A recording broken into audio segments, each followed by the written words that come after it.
Hello and welcome to Wall Street Training's Advanced Excel for Data Analysis course. Wall Street Training provides financial modeling, valuation modeling, mergers and acquisitions, merger and leverage buyout modeling training to corporations, as well as through public open enrollment seminars and self-study video-based learning. My name is Hamilton Lin, founder and president of Wall Street Training, and I will be your instructor throughout this course. My background is primarily in investment banking and mergers and acquisitions, having worked at Goldman Sachs' investment banking research, Bank of America Securities' Mergers and Acquisitions Group.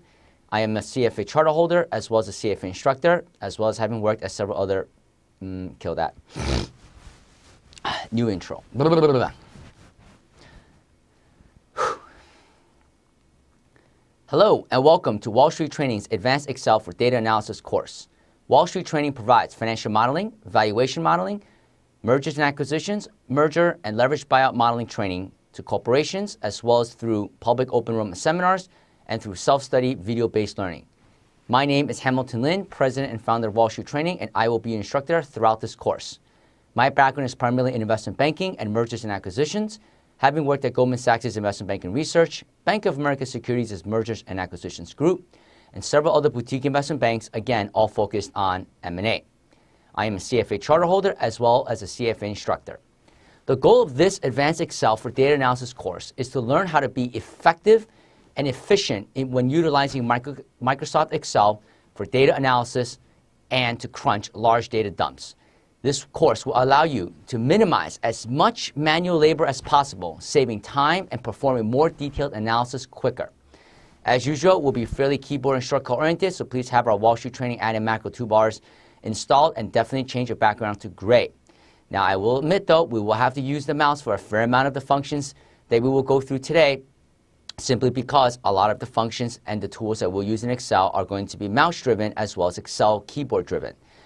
This course does assume that clearly you have a basic knowledge of Excel and fundamental concepts in finance and valuation, since the data that we will use in this course is going to be centered on finance, but more importantly, that you have worked in Excel before, you know the basics of how to create references and link between cells, etc. Prerequisites for this course: we would highly recommend that you have taken our basic financial modeling course to get comfortable with the Excel, but that is not required as those are two separately different topics.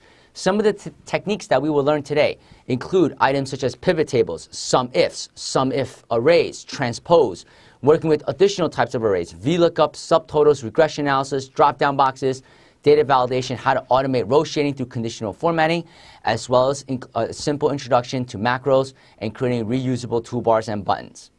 In that case, then, let's just hop right into our Excel file, the first tab, called number 1, Dell blank. Here we have a 5-year daily price history from Dell, downloaded straight from Yahoo or any other data source.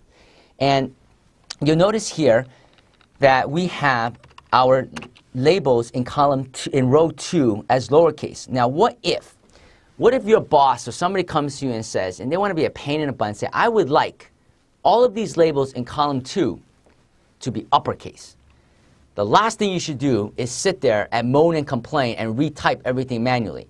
Here's what I'd like you to do to start off. This is going to tee us up to get us comfortable and used to working in Excel for the rest of this particular module. In cell I2, I want you to say equals upper open parentheses, UPPER. In I2, I want you to say equals upper open paren.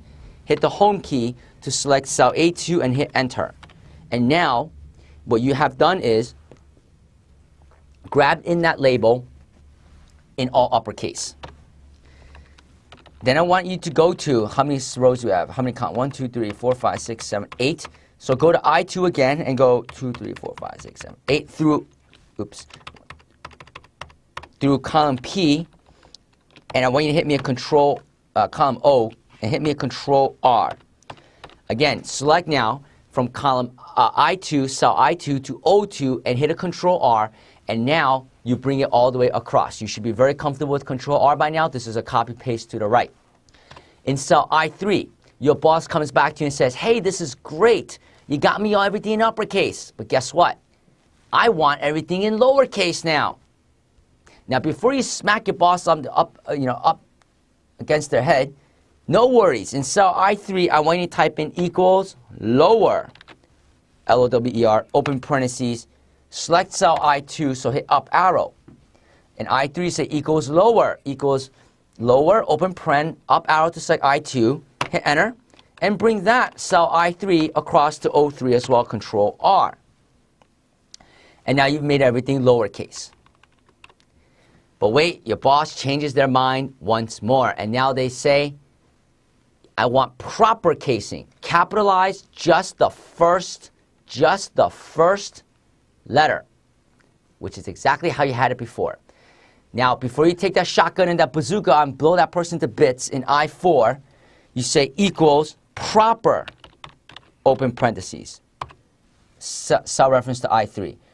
And by the way, these functions that we are going through now are in the additional exhibit that you should have as well, Excel formulas and the basic data manipulation formulas. So you can use it as a handy reference guide as well in our presentation materials section of this module. So now you've got your dates, your labels in the proper casing that you would like. Of course, that doesn't explain how you're now actually going to get that into A2 to AG. You haven't actually updated it. Very simple. By now you should have, hopefully taken up other courses and know what to do next. And what I want you to do now is let's just select I2 through O2. Let's select that set. That will be our uppercase ones. And take I2 to O2 and hit Control-C to copy. So from I2 to O2, Control-C to copy, hit Home to A2, and hit Alt-E for edit, S for paste special, and then V for values. Again, edit, E for edit, S for paste special, V for values, hit enter, and now you've pasted it in. Of course, you know that in cell I2, you cannot just copy and paste it directly into A2. Why not? You're going to ref out. Because I2 says, give me the value, whatever it is, 7, 8 cells to the left. When you copy it into A2, there's nothing 7, 8 cells to the left of A2. So therefore, you have to be very careful there. Now, let's do a couple more things with this data set here, and then we'll move on. In this data set here, we look at this and we say, well, I got a little problem here. These dates are sorted in reverse chronological order. These dates are sorted in reverse chronological order, and what I would like to do is sort them in regular chronological order. So how do I do that? Well, you can go to cell A2 and hit Control-Shift right arrow to G2, Control-Shift down arrow to select everything from A2 down to G1331, which is your 5 years daily stock price.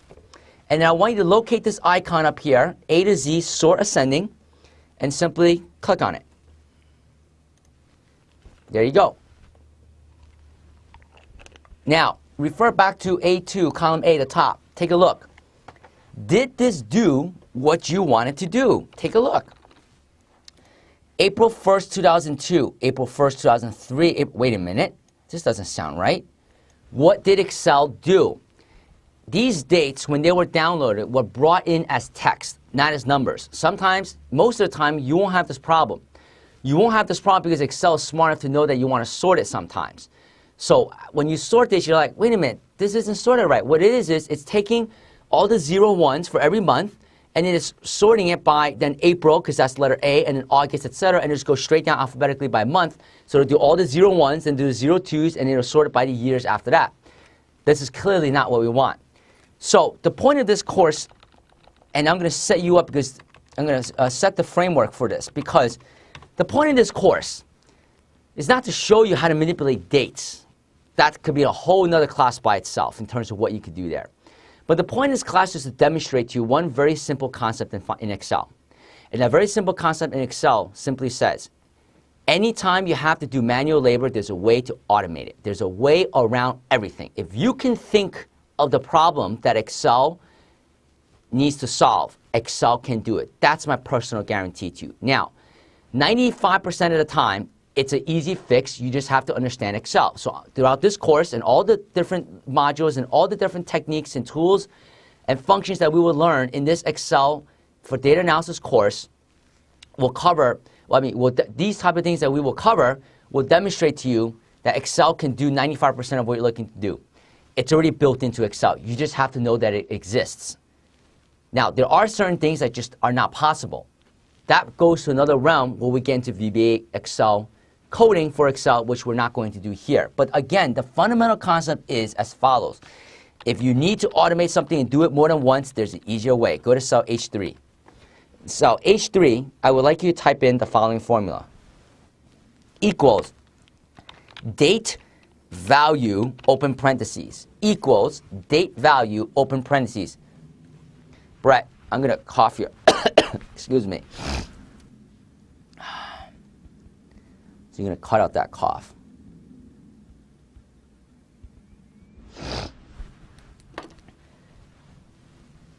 And then I'm just going to say, and then hit home. So you say enter date value open paren, cut out the cough, and then I'm going to say, and then hit home, and then you'll say, you'll leave the, and then hit home, and then go rest. Out the way. And then hit the home key to select cell A3. Hit enter. And now you have this number, 37,347 in cell H3. And I know it was only a number of years ago, but it seems like it was 20, 30 years ago when Y2K hit.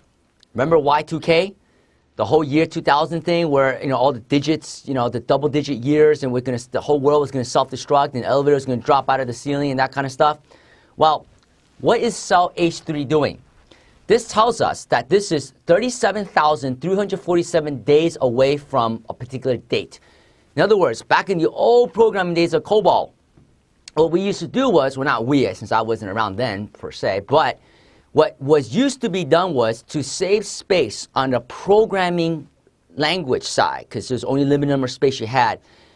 When they did dates, they put in 2-digit years. Now, since then, obviously, we have evolved significantly past that, to the point now where the way dates are calculated, generally speaking, not just Excel, but computers, calculate the number of, I believe it's milliseconds, away from January 1st, 1900. January 1st, 1900.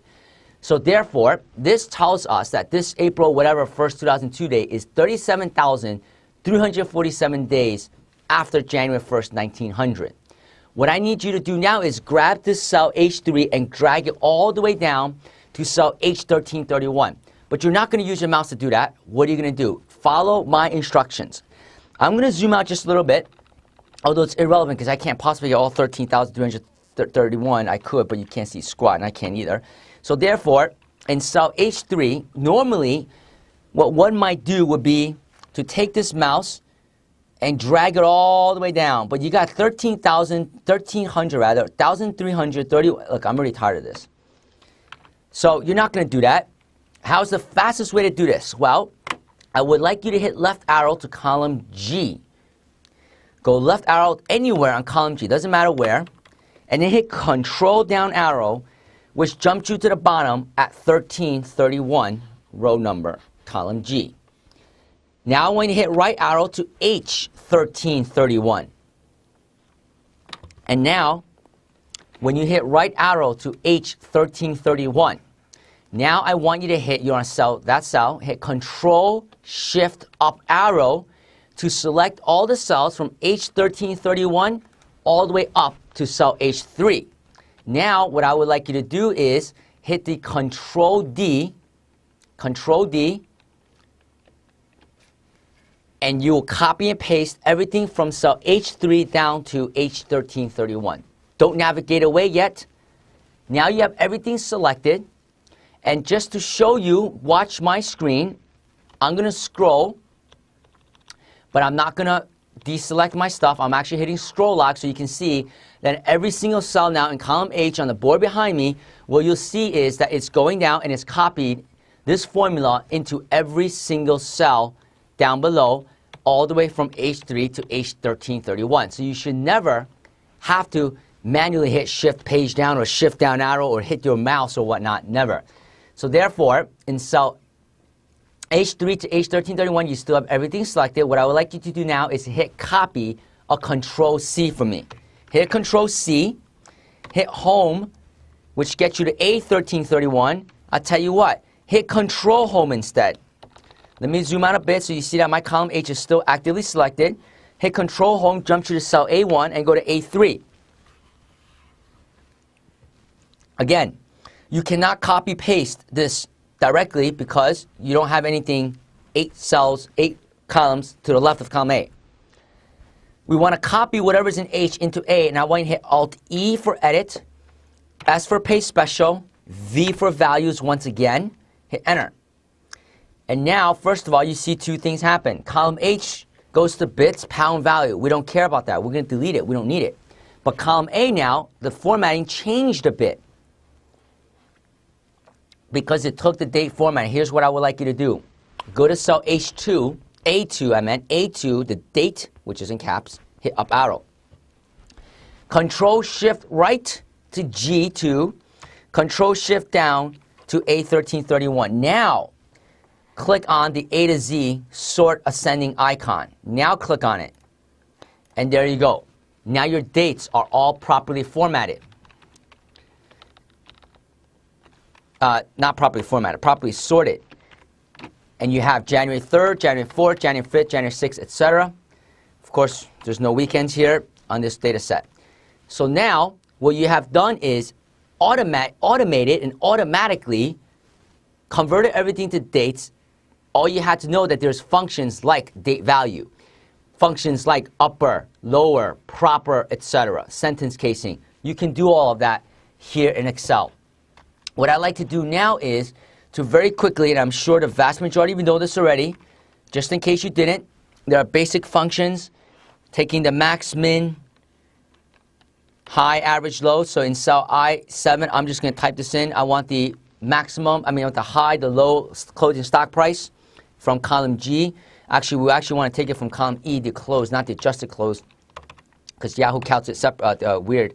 In I6, I'm just going to type in, if you know the max, min, average, and median function, don't worry about it. Just skip right by this.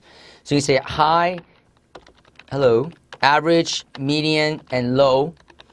And the formulas for those in J6, I'm going to say equals max. That's the max function. It's not the high function. It's max, open paren. And I'm just going to go to cell E3, Control Shift down arrow to select E3 through E1331, hit enter. And there you go, you got your max function there. And if you want, you can retype the whole thing and say equals average and do the whole thing again. There are shorter ways to do this, which I've gone through in my other courses. But that's fine. Median, and then low is min. So again, any kind of data manipulation that you want to do, just about Excel can do it. And also there's obviously a lot of statistical functions and whatnot. Your best bet isn't really to pick up a book in Excel. Your best bet is to say, well, I want to do this. You have to know what you're trying to do. And then you go ahead and just do a quick search in their Excel help, and you should find it. You do their formula lookup dialog box, and that's pretty good as well. Again, the key here that I want to stress, which is the key assumption going forward for the rest of the little modules in this overall Advanced Excel for Data Analysis course, is the mere fact that if you can think of it, it can be done. If you're doing anything that's manual labor, you're doing anything more than once, maybe twice, okay, do anything more than once or twice, I will personally guarantee you there's almost always, of course that's my caveat, right? I will personally guarantee you, but it's not a money back guarantee, and I'll personally guarantee you almost always, there's going to be a way to automate it in Excel.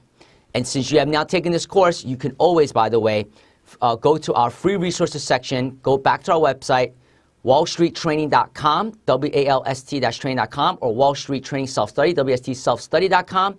There's a link there for Ask the Wall Street Training Expert. If you have a quick question, you can always email us and say, hey, I'm trying to do this. Is there a simple way to do it? If there's a simple way and we know it off the top of our heads, you'll get an immediate response. Now, this wraps up this particular little short module.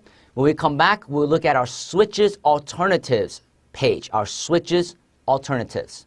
See you there.